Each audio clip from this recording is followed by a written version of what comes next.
become extinct if we do not purposely provide places for birds to find water, shelter, food, and habitat. My Gold Award project consists of two major parts. Number one, Bentsen-Rio pond restoration. And number two, bird talk and backyard habitat presentation. During Bentsen-Rio pond restoration, we focused on improving the habitat at Eagle Pond by adding rocks to the bottom of the pond, planting trees and shrubs, and repairing existing water pumps.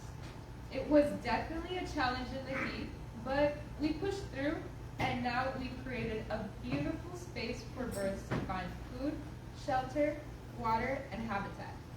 Special thanks to the following volunteers and Girl Scouts. Please come forward when you are called. Maria de Rosa Reyes.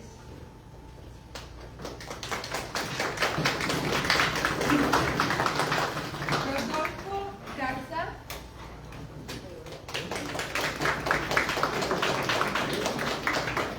Sarah Emma Garza.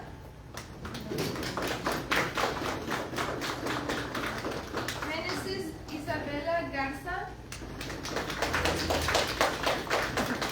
Yaritzi Rose Garza.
way? Because she's right in the...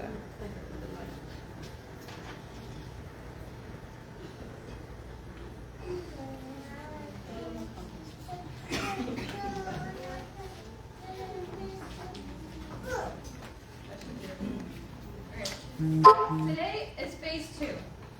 During this bird talk and backyard habitat presentation, we will be learning about the amazing bird species found right here in the RGV. You will also learn how to share your own bird sightings using different apps to help scientists all over the world, and how to run your backyard into a bird sanctuary. We are honored to have 2 special guest speakers with us today. Benson Park Ranger, Mr. Roy, and Backyard Habitat Public's Ms. Molly Mejia. Please give them your full attention and respect as they share their knowledge. Thank you again so much for being here and helping me make a difference for the birds, wildlife, and in our community. Thank you.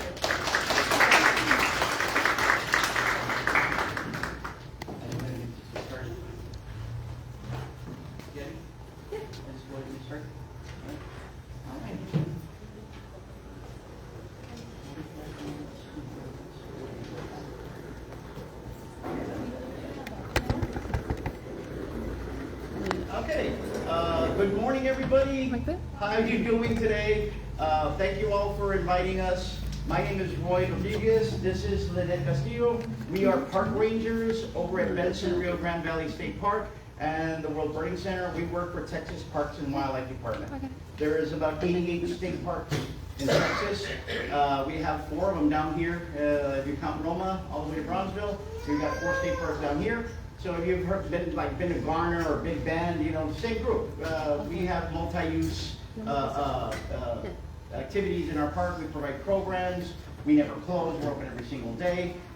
There is a fee to enter, but anybody 12 and under is free. School groups, nonprofits, anything having to do with youth is free.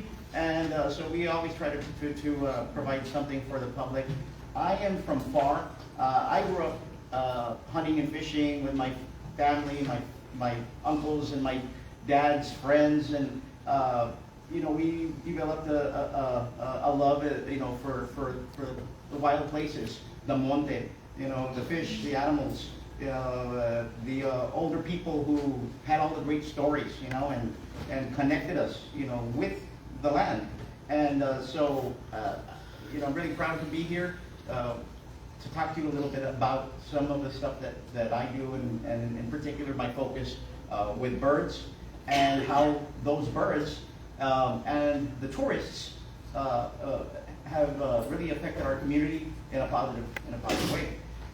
Another thing I wanted to mention is we were supposed to have this meeting at Bentsen State Park. We have a nice space there, and we had invited you all to go ahead and come in and join us there, and I would have been very happy. We would have been really pleased to host you. But our air conditioning broke down, and several buildings, AC broke down. So they're in a rush right now trying to figure out how to get those things working again. So I apologize for that, but I'm glad that, you know, thanks to the Spear Library, gets this space to kind of get together. Another thing about my background is I was a scout. When I was a kid, we were Cub Scouts, and Webelow was in Boy Scouts. I didn't make it to Eagle, but I was, I think our troop kind of in FAR kind of petered out for a while there. But I remember still today some of the stuff that we did and things that we learned, and making all these friends, you know, and most importantly, making a difference. Because I know for whatever reason, you're in Scouts, and a lot of it is absolutely encouragement from our families. Is making a difference. You know, I think we know that we're making a difference. Every little thing that we do matters, and working together, make bigger projects happen. And so I think it's fantastic that you all are all here today, putting in your time once again to support each other and to come out here and of course support the Eagle Scout project that's been going on in our park. Yeah, we've been working at Eagle Pond at least The scouts have been doing that work. We were just there, kind of the beneficiaries of the work that y'all have done for us. There has been some habitat enhancement, replacing trees that we had lost. Everything counts. Every little bit counts. When we listen to the discussion we're going to have later on about backyard habitat and attracting birds, it matters. Everything is connected. And so what I'm going to talk to you about today is maybe something that we don't cover very much, and it has to do with the economic impact of tourism and the value of these birds. Millions of dollars. Okay, so when I say the $1 million birds of South Texas, I'm really not kidding. I'm not saying you catch the bird and you stick him in a cage and you sell him for $1 million. That's not what I mean. But we'll kind of uncover some of that as we go on. So when we think about birds of South Texas, when we think about birds in general, yeah, they're beautiful. They're easy to see. They can fly. They sing. They communicate. They do all kinds of really cool stuff. But not everybody. You all here get it. You're outdoors. You're connected to nature. But a lot of people don't get it, especially in the city. We don't really pay a lot of attention to what's right outside of our window. And if we do, we don't really realize the significance of it, or the value of it, because we take it for granted. We have the trees up there, and the animals are outside, and they are okay, and they know what they're doing. And it's true, if we leave this stuff alone, it does pretty well. But we also clear a lot of land, we build a lot of roads, we are kind of, and think about the whole world in general, we pollute, we have short lifespans, so we don't really think about 50 years from now, or what's going to happen to our grandkids very much, because we're busy living our life and doing our thing right now.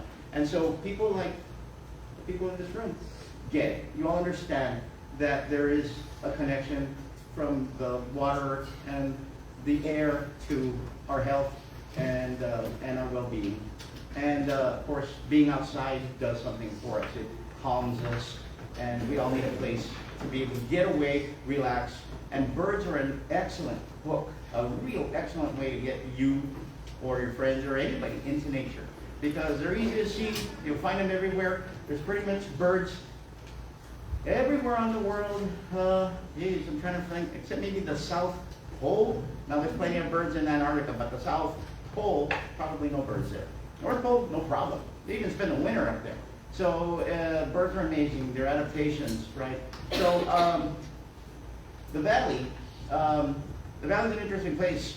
And we live here, and yeah, it's pretty cool, and we know that there's stuff to do. And valley, we're really good at marketing the valley, but there's a lot going on here. There's a lot of people, and we're looking at only our side of the river.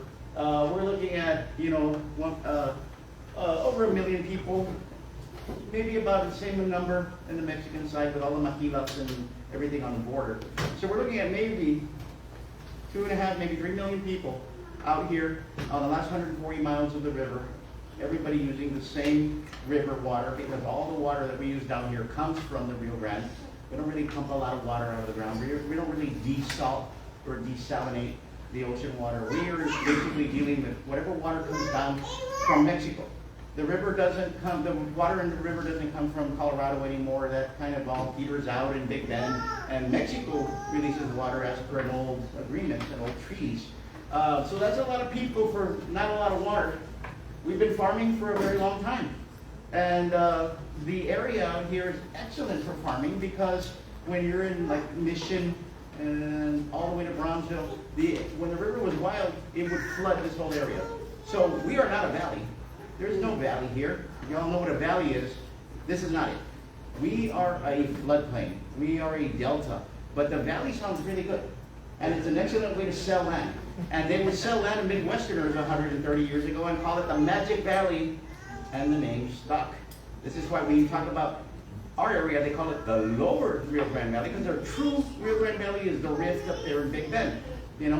A valley between mountains. This is a floodplain. Texas is good about marketing. We know how to sell.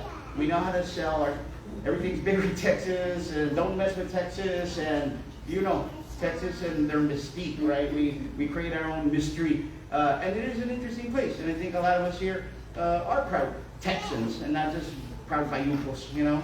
And a lot of imports, a lot of stuff is coming in from Mexico through our ports in Brownsville and through the land crossings.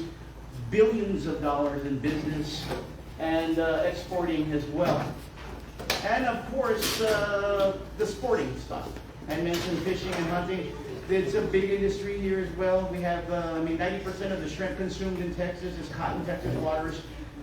We have a strict, Parks and Wildlife is the one that maintains, and along with the Fish and Wildlife Service, maintains the opening and closing of hunting and fishing, the numbers. The biologists keep track of what is, what we can hunt and what we can't.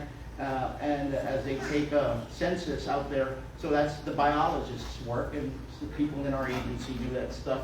But, people are connected to the outdoors in a lot of different ways. Now, when we look at Texas and we break it down, there's areas called ecoregions. And an ecoregion can be, basically it depends on how far north you are, how far west you are, how much rain you get, what's your elevation, what's the soil like. All of those things matter, but really it is all about location. So when we look at Texas here, you'll see that the green spot way down there is us, the South Texas Plains, and that big brown patch that's right above us there is the Sand Plains. That's the area in northern Williston County, the area in Brooks and Hogg County that are all just sand and big old sand plains. So down in the very, very tip, in the last 3 counties is where we are. It's a very different zone. This area from roughly Del Rio to Nueces River in Corpus Christi, all the way down into Mexico. That area, you can see us, there's us, and then down there, Nuevo León, Tamaulipas.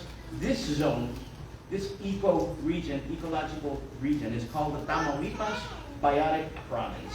And it's just a fancy name, but Tamaulipan Biotic Province is where we live. It is semi-arid and mega-thermal.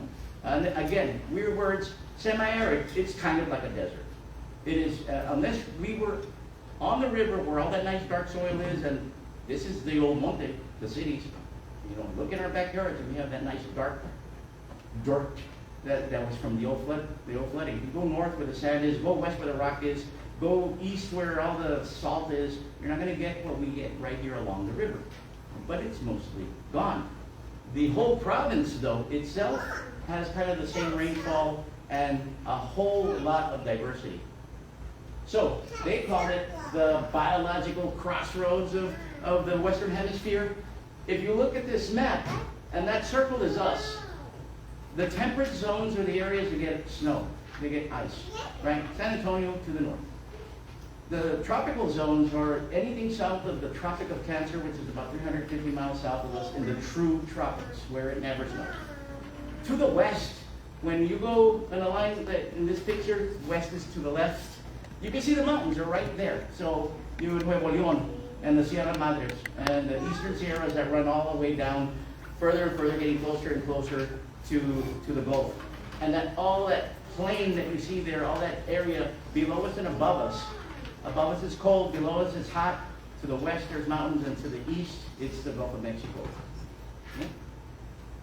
And there's high biodiversity here. Even though it's very dry, Texas is 96% privately owned. And so there's a lot of land.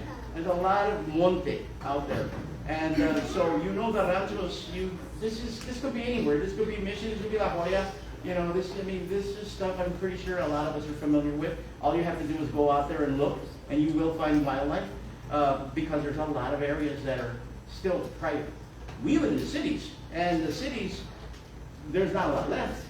We have little canals and some little, areas that maybe aren't as developed, but it's all going quick.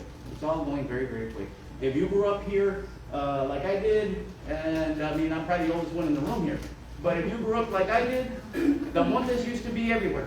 The montes you'd have farms, montes, city, farm on the city, and it was all mixed together, and you could walk around and find orchards, and you could walk around and find a little bit of monte, and you have wild animals running around in the backyard every once in a while. That's all disappearing, but doesn't mean it's completely gone. It's just that the cities are getting more and more dense. The people growing up in the cities are not very connected with nature anymore.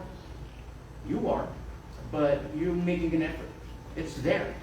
The people that are growing up in the towns like Far and Edinburgh and McAllen, Harlingen, Brownsville, these people are growing, and the cities are growing more and more. There's less and less stuff for people to explore, but there are places out there. Places that have been preserved and protected for this particular reason, because that the area that we're in, again, the riverside zones, are the areas that are the rarest of all. The ones that we are missing most of all are the ones that we should really be trying our best to protect.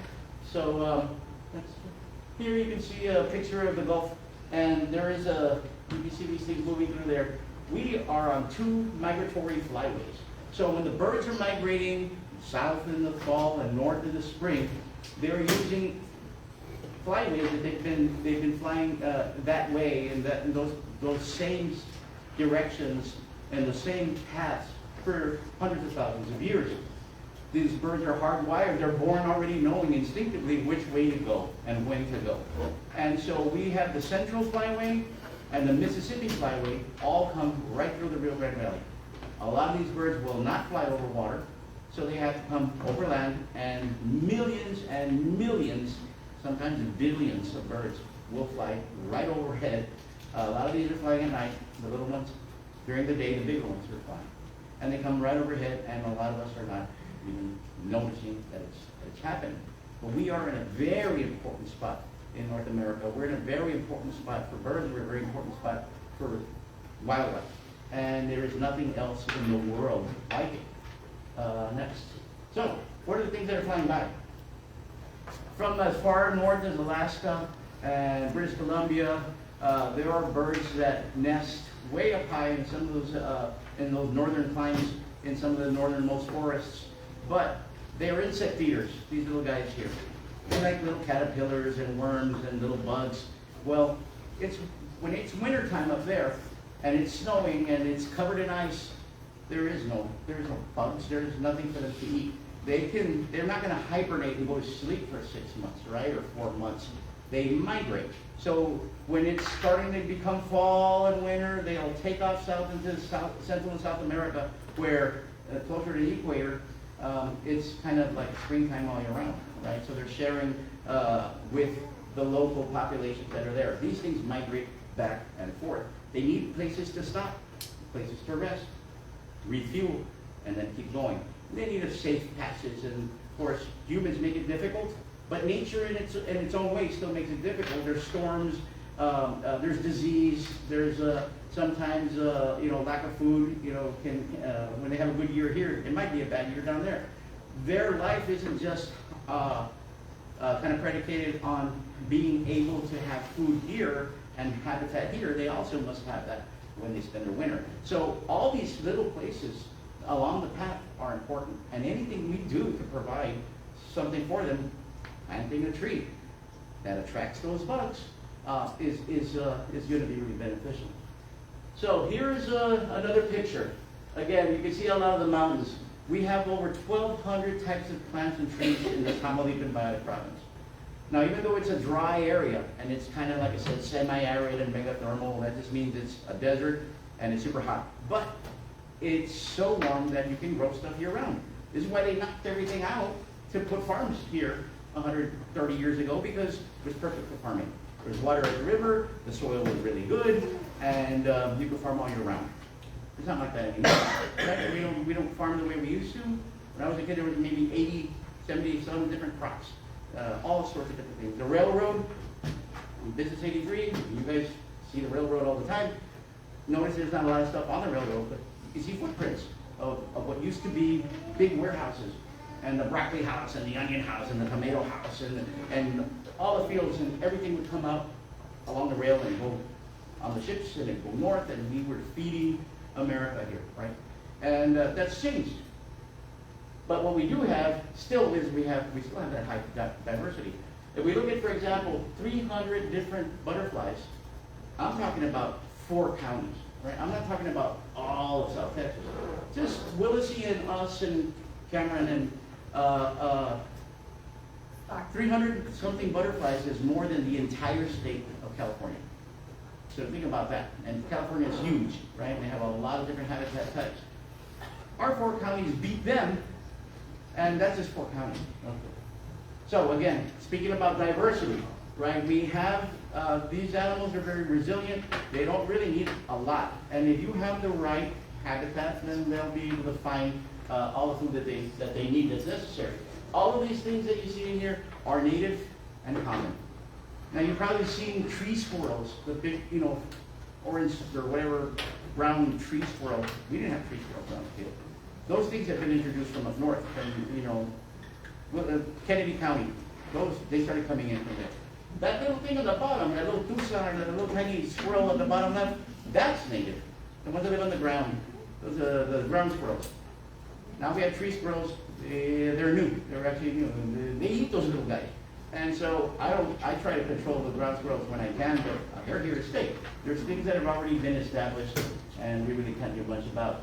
So here, this, I don't expect you to be able to read it, but this is a chart that shows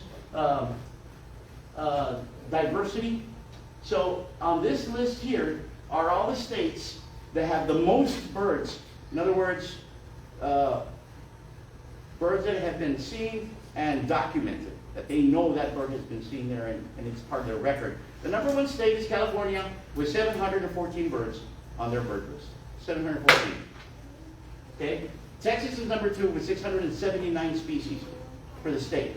So we're right under California as far as how many birds have been seen within their borders. The Rio Grande Valley, just the Rio Grande Valley, is between Oregon and Washington. Okay? Oregon has 547 birds. We have 535 in the valley that have been seen. In 4 counties, okay?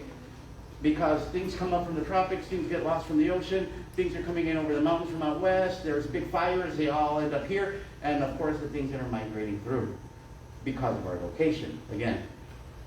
And just to give you another idea, Cameron County, just Cameron County, with 496 species, is equal to all the birds ever seen in Virginia. There's something going on here. We are in a very interesting place. Unfortunately, there's not a lot left. We've been farming this zone since I guess early 1930s, and they really got into it.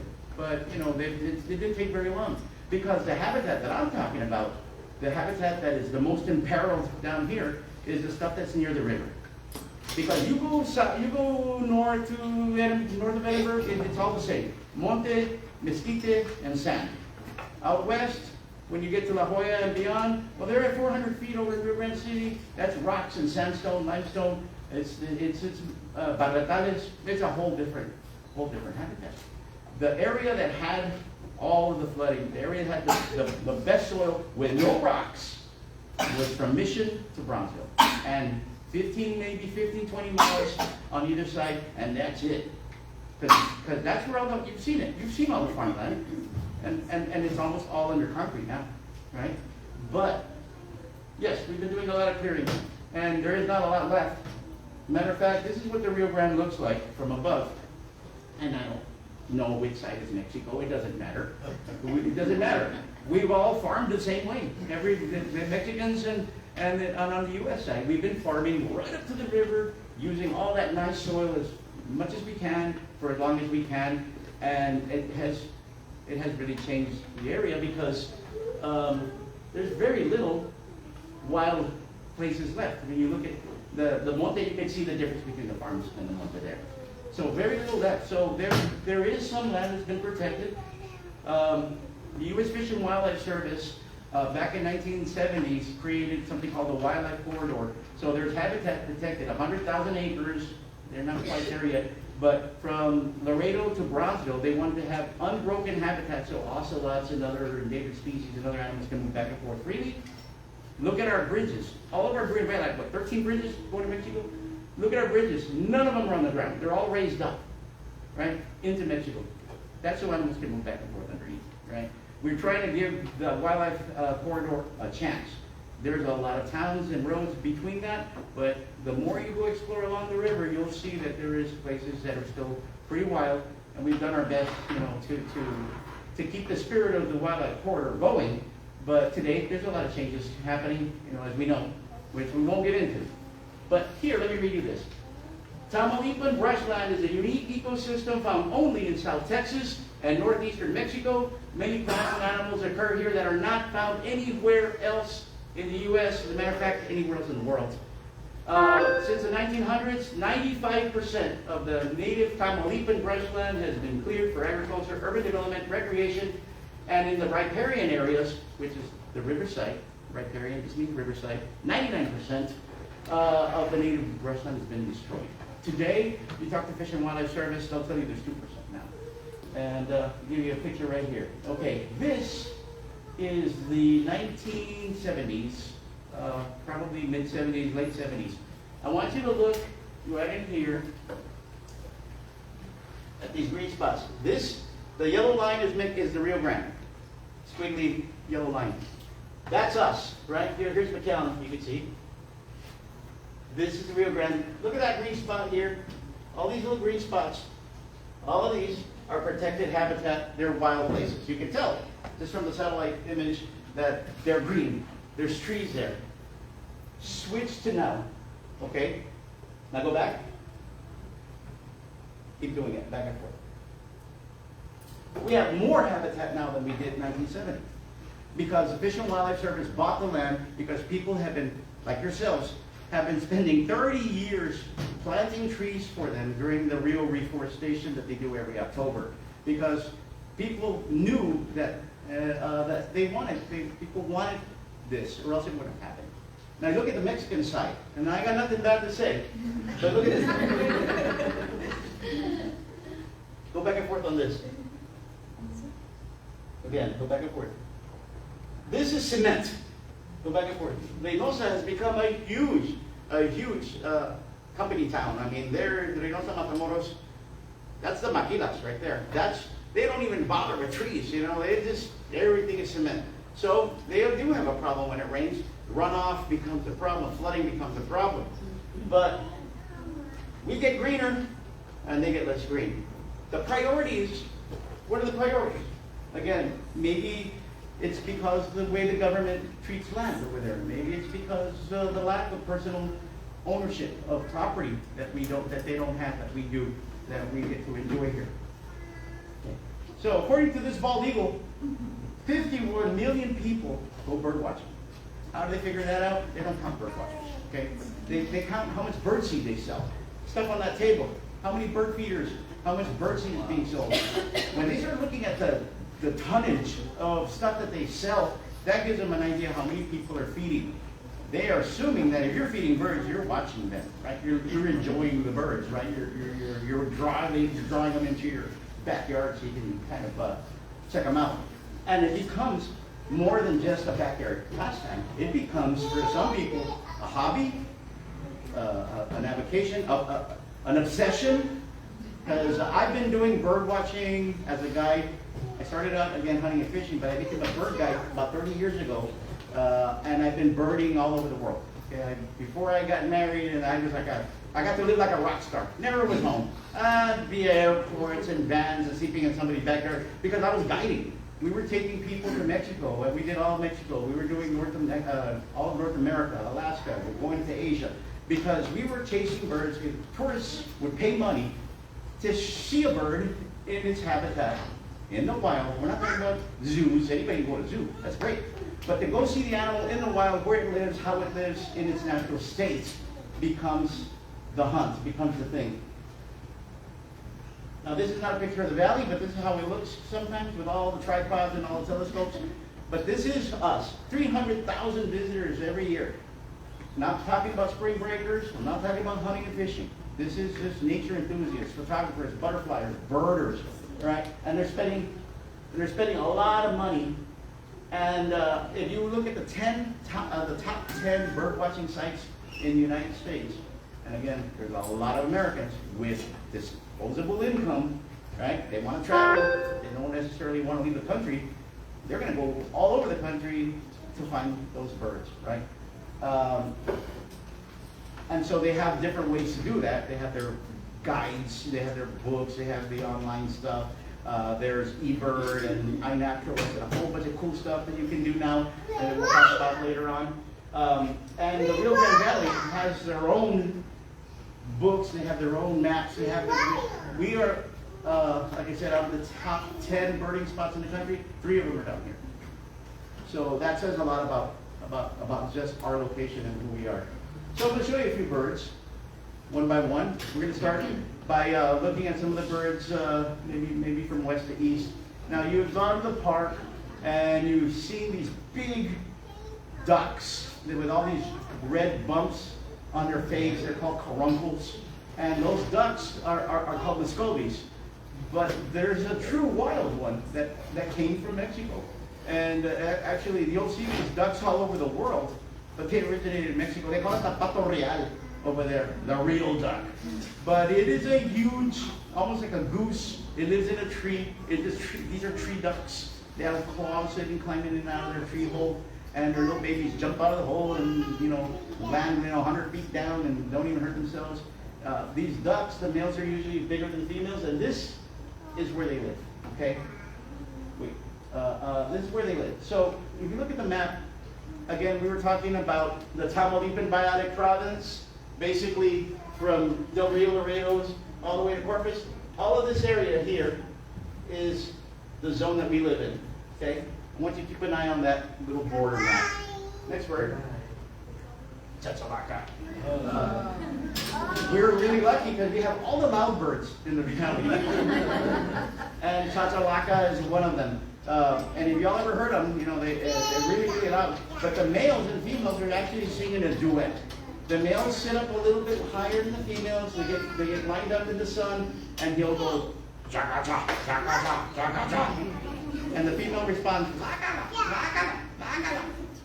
and it's a duet. And that's how they got their name. So it's a duet, and they only do it when they're paired up. It is a pair bonding that they only do when they're, a couple. And they'll do it throughout their season. And they're doing really well this year. There's chachalaca babies all over the park. And actually yesterday, the turkeys started to bring their babies out. We counted 33 babies, and they're not even babies. They look like little ostriches right now. They're like little emus because they have no tails. So they look really cool. This is the time. This is when everything's happening, right? The factory is running, whether we notice it or not. Let's look at the maps for chachalaca. Okay, again. The chachalaca lives in forests. The forests don't really exist unless you're near water. That zone there from here down into Mexico doesn't necessarily mean that they're all over that, only in places that they can handle. They need big trees. So they're not going to be, if you've been into Mexico on the other side, and you've been to Villahermosa or, some of these little towns between here and let's say, Victoria, there's a lot of places that there's nothing out there. It's just sorghum and land that's been cleared, but there are places. And if there's any habitat that's available, they're there. Okay, next one. This is the smallest grebe in the world. These grebes live here. And they're beautiful. They have no tail. This is an old bird. They dive, they get fish. They don't have a really complicated, stomach. They don't have really what a lot of the other birds have. These guys, when they feed their babies, they'll give them feathers. They'll pluck their own feathers and feed them to the babies, and that'll help line their stomach when they're digesting the little fish that they're being fed. It's an interesting bird, and it's tiny. Let's compare it to a mallard. You can see that's the adult. That's the adult least grebe. Okay, so they don't get very big. And their babies, when they're born, they put them on their backs, and they swim with them, and they're little tiny striped little things. And so they'll be swimming while the little babies are holding on to them, learning how to be a good grebe. But you can see they're very small. Where do they live? Okay. I think we're starting to see a trend here. We're trying to see, it's starting all to make sense that we have something nobody else has. Next one. The hardest bird to get down here, the rarest bird, for the bird watchers, the grail bird, is the hook-billed kite. And the hook-billed kite eats the little white snails that come out after it rains. Oh, yeah. The cone snail. Depending on where you live, if you're out west, you see them, they have stripes. The ones that are here are all white, kind of hard shell. Those little things, when I was a kid, it would rain, they would be everywhere. They'd be on the walls, they'd be on your tires, they'd be on the screen. They would just come right out of the roots because when it rained a lot, they'll drown in there. They actually come up into the trees. And you'll see them all over the place. Not so much now, because they don't live in any soils that have pesticides in them. So as we've been farming and spraying all these years, we've pretty much got rid of most of the snails. But you go to these wild places, and the ones that, again, have never been farmed, and you'll find those little snails.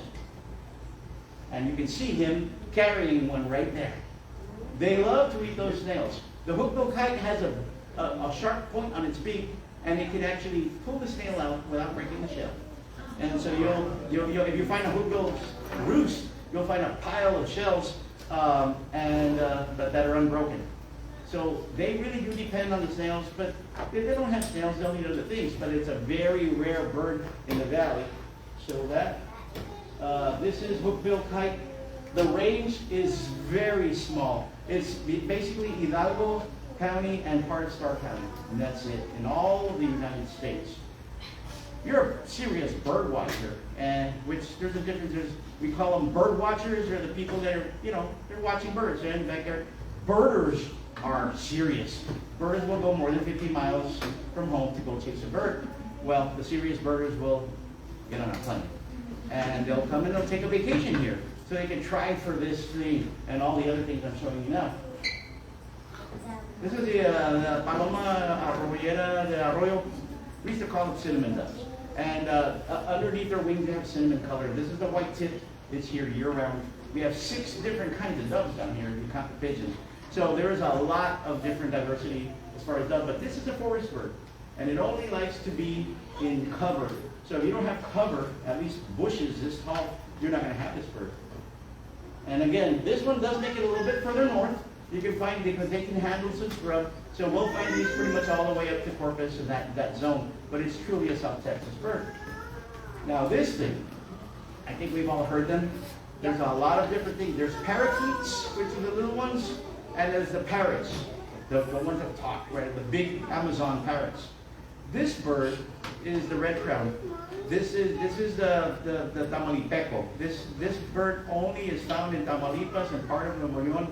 In the entire world. It is one of the rarest birds in the world. It is critically endangered. It is on what they have this thing, the International Red List, which means that those birds or those animals or plants that are on the red list have less than 20 years before they go extinct. This bird is done. Maybe. Take a look at the map. Now, the map, yeah, they have birds, and because people remember they buy these birds from the black market. And then sometimes they raise these birds legally. So people buy them just like they would buy yellowheads and there's 100 different kinds of parrots. But the ones you see in Los Angeles and over in Miami, those are all birds that escaped from somebody. So now they have populations. They're wild. In the valley, we have that too. We have birds that are wild. They're living in the palm trees. They're eating the pecans and the mesquite and the cactus pads. We have plenty of food for them because our native trees is their food. But this is where they come from. Every single red-crowned parrot that has ever been comes from these 3 states right in here. And they're disappearing fast. When I was working in Mexico, we did a lot of work with smugglers to show them how they can make a lot more money protecting the birds than smuggling the birds. We showed them how to deal with tourists, how to set up the tour companies, how to get a license to be able to do this and work with the Mexican, the Semarnat, which is the Fish and Wildlife Service in Mexico. And we were getting somewhere until the cartels, it became a problem. I got out of Mexico about 11 years or 14 years ago. It just got a little bit too much. But those birds, they're going fast. People are taking them out of the trees, destroying the tree. The birds parrots in particular, are very long-lived. They can live about 80-some years. So if you have a parrot, it will probably outlive you. And so what happens is they take about 2 years to raise one baby. When most birds are done in a month See ya, we're done. After the baby is hatched and he's flying, they're wacho. But if you're a bird that lives 50, 60 years, you're going to spend a little more time with the young. So if the smugglers take the baby bird out of the nest, the parrots, it's gone. They're going to take them a while to make another baby. They pull that baby. They're never going to be able to replace the population, is what's going to happen. They're going to disappear. The people that I talked to down there said, well, my grandfather did it. His grandfather did it. Yeah, there were less people and a lot more birds. This is, the rarer they get, the more people seem to want stuff. Now here's the good news. The Rio Grande Valley has more parrots, red-crowned parrots, than Mexico does now. We have over 700 of those birds that have been, they catch them and they count them. I think every first Friday there's a count in McAllen, there's a count in Harlingen, Wesco, and Brownsville. They do it every month to make sure that what the population looks like and how many babies are being born. Because again, it takes a couple of years for that baby. You'll see them in threes. If they're in threes, that's the baby hanging around with them, right? The young. They're either in couples or in threes. And you'll see that with the parakeets, you'll see it with the parrots. So right now, there's more red-crowned parrots in the Rio Grande Valley than in their entire home range in Mexico. Some of it was birds that got released, some of them are wild, because we're not that far away from their habitat. Here's another good one. The big red, white, and blue kingfisher, the ringed kingfisher. It's about 16 inches. It's a pretty big bird. Let's see the map on this guy. Okay, so ringed kingfisher is actually moving up. There's a lot of birds that are moving. We've actually had some close to Harris County now. We've seen ringed kingfisher up at Garner. So they have been moving in the past few years. When people talk about climate change, it is warmer in some places, and we've seen it. There's places that are getting storms. I mean, we're getting hail and tornadoes. We never had that stuff before. And so things are changing weather-wise. It's nothing new. This has all happened throughout history, but the birds have been expanding their range. But still, if you're a bird watcher looking at this, you're saying, I just go to the valley. That's where everything is. All right, this is the money right here. So when we start looking at the green jay is the one that all the chambers of commerce and the tourism board and the Texas Tourism Societies like to use this bird as their little poster bird because it's so beautiful. But it's just a jay. And the jay is, they're troublemaking birds. They're little gangsters. They like to get into trouble. They'll raid nests and steal babies. And they'll call out fake alarms to scare the other birds away so they can come steal the food at the feeding centers, where the people have their feeders out. They can mimic hawks. And a hawk eats birds. So they'll make the sound of a hawk and everybody flies away and they're like, ha ha, and they'll eat everything. Smart birds. Jays are corvids. Corvids are crows and ravens, some of the smartest birds in the world. And so we have green jays all over the place. What we don't have is blue jays. Everybody else has blue jays. We don't have blue jays. We have green jays. Everybody wants that. Everybody wants to come to South Texas. So if they see a magazine that says a picture of a green jay in it, they already know where that is. Oh man, let's go to South Texas, man. It's going to be awesome. See the range on this guy. Again, it is all about location. These are tropical birds. The Nueces River, Corpus Christi, is the line between the temperate, which is cold, and the semi-tropical, which is us, warm. This is the largest oriole in the U.S., Altamira. And the Altamira, it makes weaves a big nest. It's about 3.5 feet long. It looks like a sock, like a big stocking. And right now, you can come through our park and you can see these things. There's some of them are still working the nest, but there's a lot of orioles out there right now. They're doing really well. And again, look at the map on this guy. We are in a very special place, everybody. Everybody wants to be here. Everybody wants to come see what we have. And the people who live here, half the time, don't realize how special we are down here. This one's a little bit further west. You got to go to Stark County for this guy. But they started showing up. There's one at the Butterfly Center right now, or a couple of them nesting at the Butterfly Center right now. This is Audubon's. It's the all black head. Check out the map on this guy. Yeah, And again, they're not very far from the river because all the monte is near the river. And the cities is the new forests, really, because we're planting we have the same old trees. Besides the ebonies, and we have the fresnos, and we have the anaquas, and we have all the stuff that they like and that they need. Okay, so a little bit about how we capture the people to come down and spend their money. How do we promote this thing? They created a while back something called the World Birding Center, and Benson is part of the World Birding Center. There was only supposed to be one birding center, but this is Texas, so football and politics, right? So when everybody found out, oh, they're going to make $1 million from bird watching, we should build a birding center too, and everybody got in on it. Texas Parks and Wildlife spent $20 million on the buildings. We built 9 World Birding Centers in the valley. The cities put up the land with an agreement that we're going to promote nature, tourism, sustainable ecotourism, and of course the protection of habitat and the restoration of that as well. So it's a big thing. You need specialists. You need people that know what they're doing. You need people, you need biologists, you need good managers, you need land managers, you need partnerships with the Fish and Wildlife and all the other government agencies to be able to make this work. And we do that really well down here. Here are the 9 birding centers.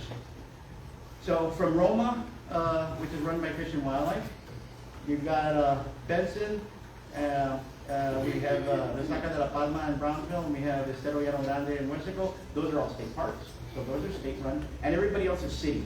So, like for example, South Padre Island, they're run by the Economic Development Council for South Padre Island. They're all run by different groups. They all have a different mission statement, but they're all doing the same thing. They're promoting birds, wildlife, habitat, and of course education, right? The birding centers, if you've ever been to one, they're fantastic, and actually they're not the only place to visit. Here's a good slide right here. You don't have to read them, but these are the nature sites in the valley today. We have 22 places in the valley, and I'm counting Willacy, but Willacy and Cameron, but most of it is in Hidalgo, Cameron. Wild places or places that have wild spaces for you to visit. They have trails. They may have, they might have, they might be federal. They might be government. They might just be local. But to give you an idea, besides, if you get a chance to see it, I can get you a list. But there's 22 sites right here in the valley where people can go learn about nature and observe wildlife. So it's fantastic. Okay, so there has been an ongoing survey. The survey is still going, but since 2011, they started a survey for an examination of the economic impact. In other words, how much money are these people actually spending when they come down here to watch birds? I mean, this was put together by Park Tourism Sciences and Department of Ag Economics at A&M. And they are still asking these questions, a lot of personal questions, how much money do you make?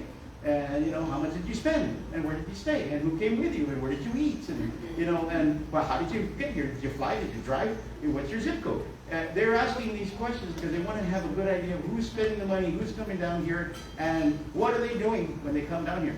Do they go to one place? Is the birding center, the idea of the birding centers, the way we promote the area as a region, is it working? Right? Well, we're finding out that there's a lot of money in birds. The number is probably higher than 520 million by now.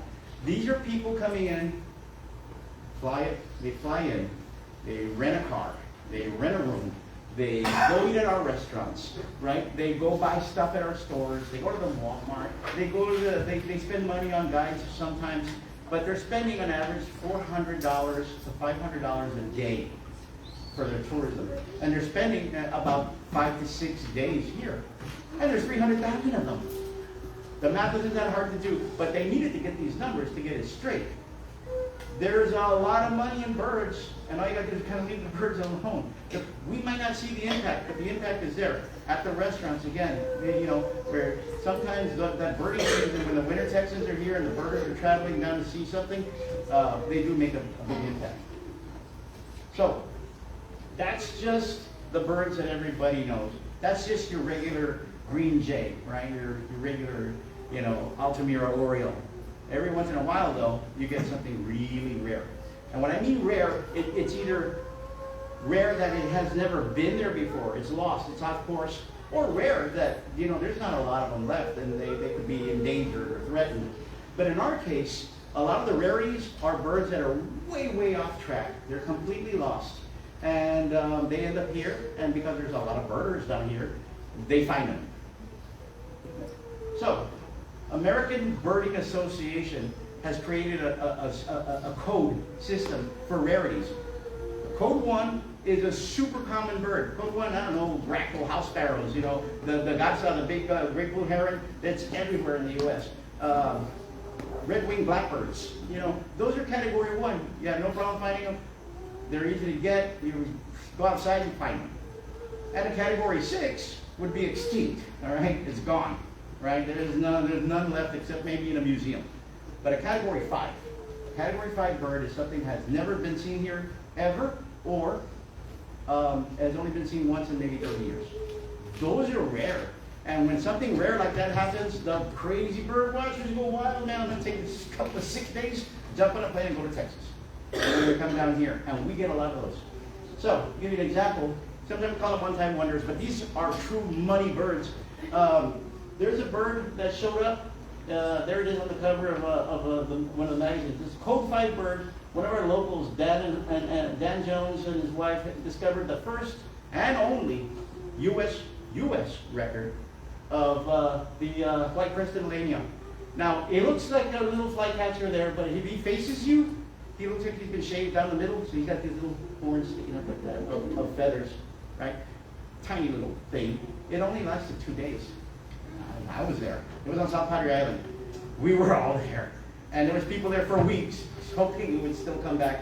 People flying in long after it was gone. Still, just maybe it would show up. Didn't mean it was there. I mean, there was no guarantee. There is never a guarantee. The birds don't just, they're cool about sticking around in one spot, but they can get up and go whenever they want. Next one. This bird here showed up. Now, there's been one more recently. This is bare-throated tiger heron. And when it showed up, it took its time. It stayed for a month, and we had hundreds of people looking at this bird. This one happened at Benson. I remember one day I was up there on the levee, and like that tripod that we see back there with the camera, well, they had telescopes, instead of cameras. And I counted 75 tripods. Not everybody carried a scope. So there must have been 200 people standing up there on the levee staring at this thing while it was eating rats in the grass. Rats and frogs, and it just hung around. But it's way off. This thing doesn't belong down here. It was really lost, but it brought in lots of money. The bird watchers came down. Look at the dates too. It was December. Excellent time to be down here because nobody wants to be up there in the snow anyway. Give them a reason to come down here and they'll fly. Chase a rarity? Certainly they'll come down here. Here's another one. This one happened also at the island, variegated. Variegated flycatcher showed up, and it was only there, I don't know, it was a short amount of time. It's the 7th record for the American Birding Association area, which is the U.S., and it was the very first record for Texas. And of course, it was a record for us.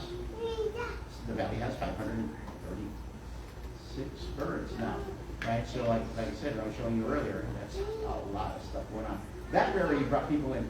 Guess where this thing comes from? Way off. That Eleni I showed you earlier is from Chile.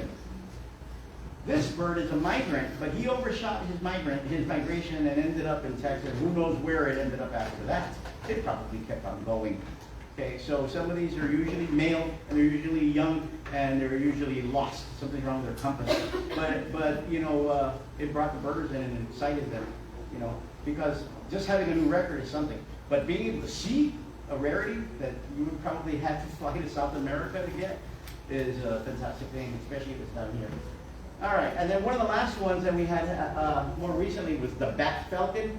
And again, when you get enough attention and then you start getting the word out and you know how to do it, down here they know how to do it. that Texas and the Valley and the Tourism Board and Parks and Wildlife are very good about getting the message out. Not just Facebook and Instagram, but in the magazines, right?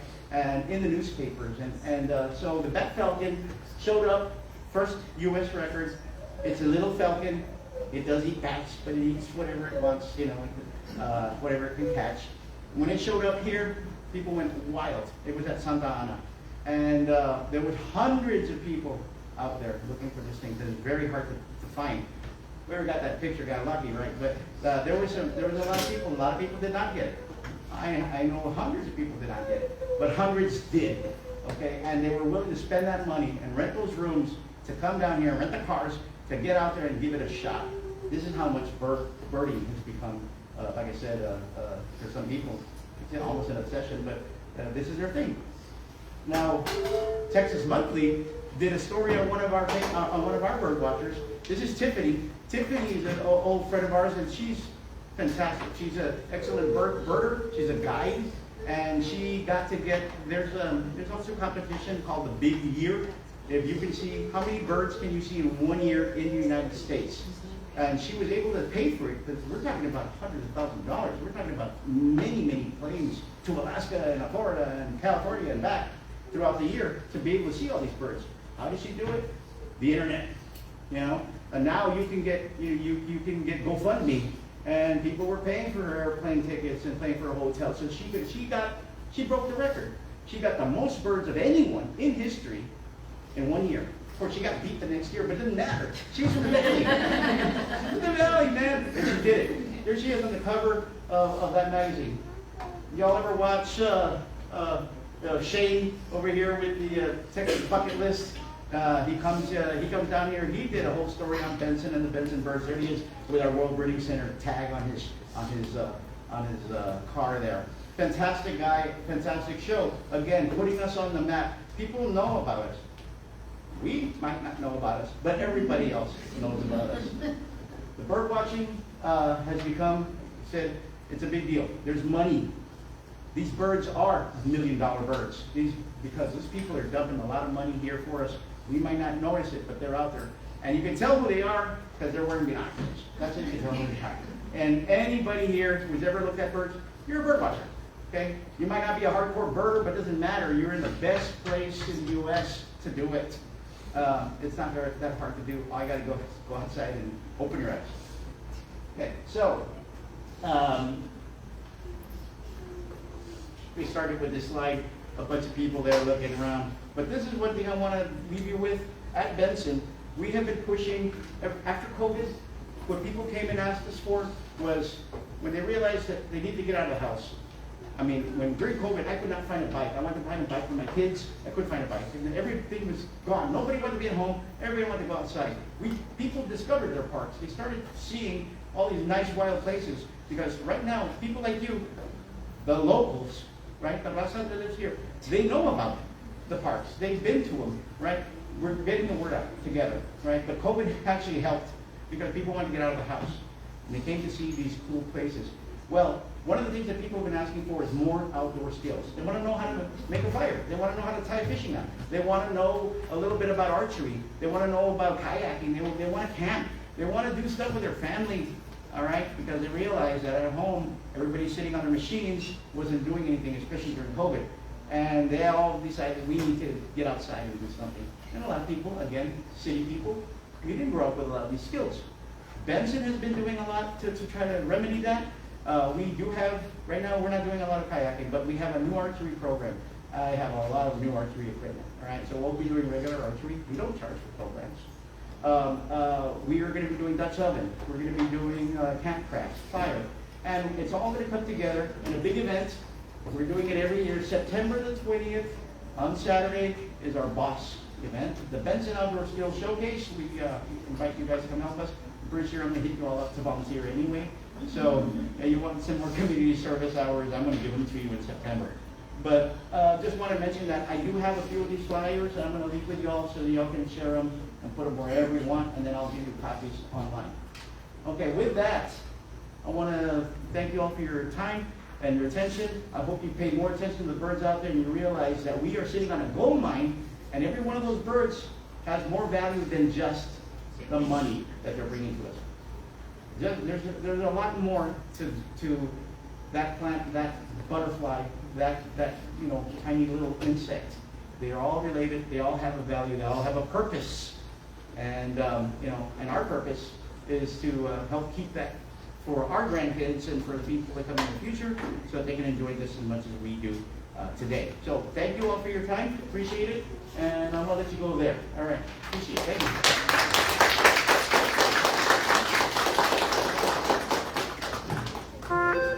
We're going to have a 10-minute break now, so please feel free to use the bathroom and stretch. 10 minutes. Okay. All right. How's everybody doing? Anybody have any questions? Break time. So I do invite you guys to come down to Bentsen State Park. Lynette and I are always happy to host your groups. If you have a special thing that you want to do, just for you, like we do a lot of public programs. We do night tours, for example. They're very popular. You all want to do something just for you, let me know. We can do a private.